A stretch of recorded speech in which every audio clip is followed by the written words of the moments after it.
AI writes in the middle of the bell curve. Humans don't do that. AI sounds flat because it's trained to avoid risk. It predicts the average next word, and it tries to please everyone. It has no lived experience. And that's why AI writing feels smooth, but kind of dead.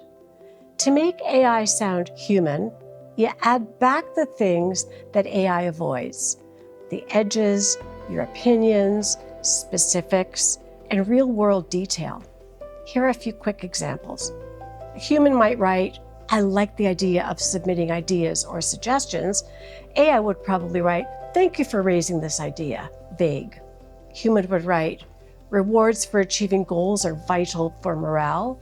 AI might change that to, "Rewards tied to goal achievement play an important role." Again, really vague.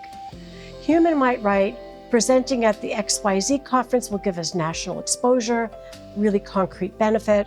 AI will write, "This initiative will enable us to drive meaningful impact and attract new business." If you want your writing to sound human, don't accept the AI draft as is.